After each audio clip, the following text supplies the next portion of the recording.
అంటే స్టూడెంట్స్ ఎక్కువగా మొహమాటం ఉంటది అనమాట, షై ఫీలింగ్ ఉంటది. మాట్లాడితే పక్కన వాడు ఏమనుకుంటాడు అన్నది. నీకు పక్కన వాళ్ళతో అవసరం లేదు. ఓకే, ఫస్ట్ నువ్వు మాట్లాడటం నేర్చుకోవాలి. అలా నేర్చుకోవాలి అంటే ఇందాక నేను చెప్పినట్టు యాప్స్ ఉన్నాయి.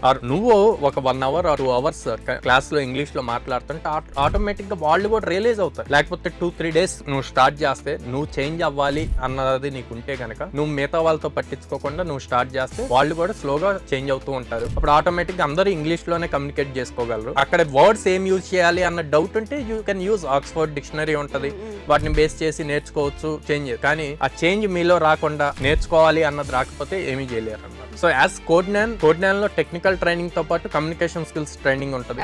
సో ఈ కమ్యూనికేషన్ స్కిల్స్ ట్రైనింగ్ లో డైలీ 1.5 hour క్లాస్ 45 days ఉంటుంది అనమాట. ఈ 45 days ఫుల్ ప్రాక్టికల్ ఉంటుంది. అంటే వీళ్ళు ప్రెజెంటేషన్స్ చేయటం కానీ, 1-to-1 మాట్లాడటం, జామ్ సెషన్స్ ఇట్లాంటివన్నీ ఆర్గనైజ్ చేస్తూ ఉంటాం. ఎప్పుడైతే స్టూడెంట్ ని మాట్లాడించడం చేస్తే అప్పుడు ఆటోమేటిక్ గా తను కూడా వర్క్ చేస్తాడు దాని మీద, ఎలా చేయొచ్చు